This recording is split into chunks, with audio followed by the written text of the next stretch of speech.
Last week's episode of The Rookie did not provide any respites from the sense that the entire world is currently one big dumpster fire.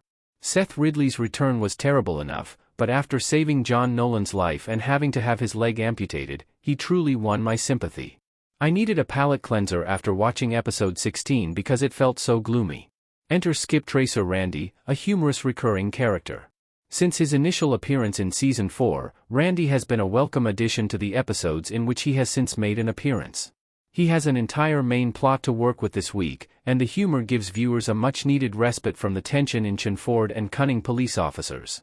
The Skip Tracer Randy in The Rookie has a new love. The Rookie Season 7, Randy stares at his phone while Nolan and Gray watch.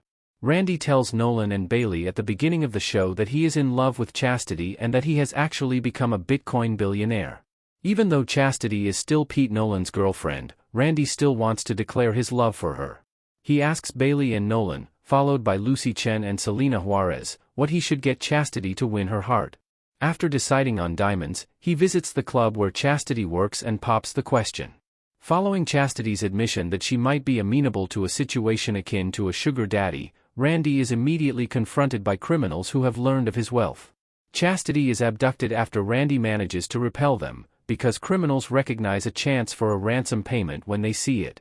Randy is an incredibly goofy character who, of course, fails at every stage of the ransom negotiations, though it's a great idea to have celebrity chef Wolfgang Puck cater at the station. When Randy stupidly offers a reward for Chastity's safe return, vigilantes are encouraged to join the fray. Chastity demonstrates her intelligence in a video call with the kidnappers, using sign language to inform the police that she is being held at an abandoned shopping center. Chastity has all but saved herself by the time the police show up. The Mid-Wilshire team still engages in gunfire with the kidnappers and the vigilantes who have arrived to claim the sweet reward money. As usual, all of the criminals are apprehended by the police. Unfortunately, Chastity declines the sugar daddy offer after Randy discovers he has forgotten his Bitcoin password, effectively leaving him penniless once more. Randy's hilarious antics always make me happy to see him, and this episode only served to increase my admiration for his ridiculous comedic timing. Season 7, Episode 17 of The Rookie provides Sean Del Monte with an engaging storyline. Before now, Wesley Evers's assistant district attorney, Sean Del Monte, didn't have much to do. In fact, when the episode began talking about him, I kind of forgot his name. Sean is pursuing charges against an Eastern Front gang member in episode 17. If Wesley doesn't convince Sean to drop the case, the gang will make the information public. They have proof that Sean's son, Logan, has been using drugs. Logan should go to rehab, Wesley advises, and Sean shouldn't give up. Sean initially rejects this option, claiming that it would totally destroy his chances of winning the position of district attorney. After Wesley gives him some common sense, Sean makes the moral decision. But a shootout breaks out when the gang surrounds his car the morning he's taking Logan to the rehab facility. Logan is shot in the neck in the most terrifying scene of the entire show. Fortunately, Logan survives, and Sean decides to withdraw from the race to devote more time to his family. Despite the fact that Sean hasn't always been the most memorable character, the episode's suspense was maintained by this plotline. The Rookie introduces us to the mothers of Nyla and Angela.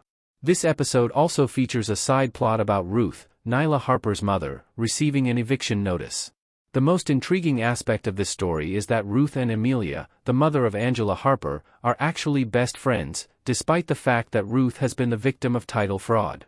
It's entertaining to see where Nyla and Angela get their sass from, and I really enjoyed seeing the friendship between these two older women. At one point, Nyla and Ruth argue because Nyla is annoyed by her mother's constant trust. Despite having quite different worldviews, the two women are able to recognize each other's strengths, which leads to their eventual reconciliation.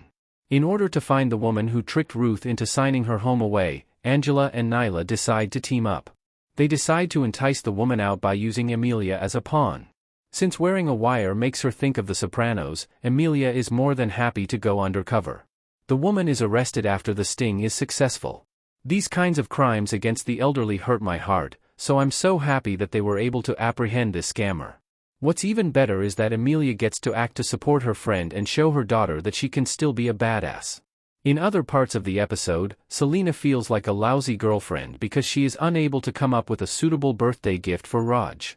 Raj then announces that he and his band are embarking on a European tour after she finally composes a terrible song for him that literally made my ears bleed. Will their relationship end as a result? Although Celina appears pleased for him, there isn't any real resolution regarding her future with Raj in this scene. Lucy passed the sergeant exam. More exciting news, Lucy passed the sergeant exam, according to the results that have finally been released. Tim Bradford also gets to meet his baseball idol, Kiké Hernandez, who plays for the Los Angeles Dodgers, so it's a fantastic day for Chenford. To be honest, I'm not sure if he was more thrilled about that or Lucy's death. Lucy's assignment to the night shift is the only drawback of this. I'm not sure if this will add another wrinkle to the Chenford story, but I'm just glad I got to see an episode that made me laugh and that Lucy doesn't have to deal with any more disappointment this season.